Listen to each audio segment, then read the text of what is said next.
If you find my video useful, please subscribe. Thank you. Okay, we're going to discuss how to change the oil in a 2014 WildCat 700cc trail today. All right, the things that you will need for this job is a oil drain, a funnel, synthetic 0-weight 40 oil. I recommend Lucas, it's cheaper. You'll need a 17 millimeter socket. I usually use an extension. And then you also need an oil filter. I recommend the K&N 138 oil filter. That's the appropriate oil filter for this vehicle. You can always find a substitute as well. First things first is I like to remove the oil dipstick to allow it to drain better. So what we do is we come back here between the seats and we see this little right here. Turn that sideways and then this plate will come out in the middle. And this is where you will see your oil filter and your oil dipstick. So let's go ahead and take that oil dipstick out. And that's going to allow this to drain better. All right, next step is going to be to remove the oil drain plug. This is in front of the rear passenger wheel, looking at the side of the motor in the back. This here is our oil drain plug. It's a 17 millimeter. So if you get a 17 millimeter with a little bit of a ratchet extension, you should be able to pop that loose. So I like to use a funnel here to catch the oil whenever I take that drain bolt out, because if not, it makes a mess on your frame. So that's my strategy.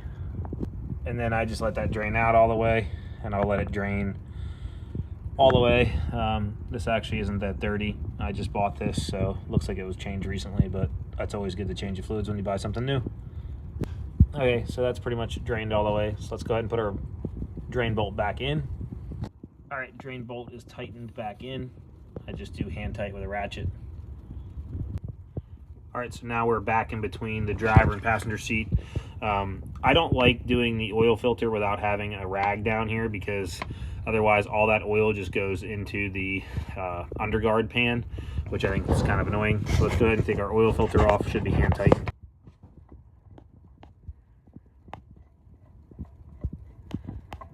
And then you'll see why that rag's there, because it's starting to run down into that rag. Prevents you from having a massive, nasty oil collection in your guard pan. All right, so once all that's out, I'll take a little bit of that oil and I'll wipe it around my new oil filter seal. And again, this part number for this is a KN 138. I'm sure there's other brands, but this is a good air filter. It's trustworthy, and it has a nut on the ass end, which makes it super easy to hand tighten. I'll show you why. Here we go. And then we'll get it hand tight, but it is in an awkward location, so the nut on the ass end does make it a little bit easier, because then I can take this rag out of here, go ahead and get it hand tight again. And then I have pretty strong hands. If you do not, you can use that nut. It's a 17 millimeter, so you can just go ahead and get a 17 millimeter right on that. Same exact size as loosening the drain plug. Give it a couple turns. Now I know that that is on there and not coming off, and I don't want to over tighten it. All right, new oil filter is in place. If you have trouble getting the old oil filter off, a pair of oil filter pliers go a long way. All right, let's get ready to refill. WildCat recommends WildCat 0-weight 40 synthetic oil. I think it's way overpriced, and Lucas Products makes a great oil. This is what I use. And then it calls for about 2.6 quarts, but I always put in about 2.3 to 2.5, and then I start checking. So the concept is this has to be completely screwed in before you check the oil, and the oil should be in between these two lines, okay? One of the misconceptions is that you're supposed to go to this full line right here. That's inaccurate. This is the full line right here. So the oil should be below this line after this is completely screwed in. All right, so after I've got about 2.5 quarts in, I'll go ahead and put my dipstick in and basically tighten that down all the way.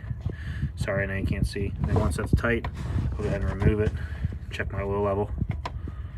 Again, it has to be tightened down for it to be accurate. So as you can see there, it's not even registering on the dipstick, so we'll add a little bit. So I just added about 8 more ounces. We're gonna go ahead and tighten that dipstick down, recheck the value.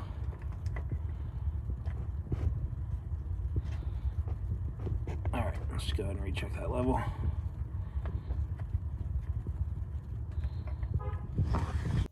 All right, as you can see there's a little bit of oil right above the full line, so it's pretty full. We'll go ahead and run it for about 5 minutes and we'll recheck it. It'll likely lower the level.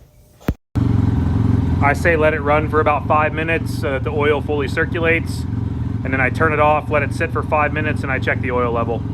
If it's low, I add a little bit more. If it's within the lines, I leave it where it's at. If you find my video useful, please subscribe. Thank you.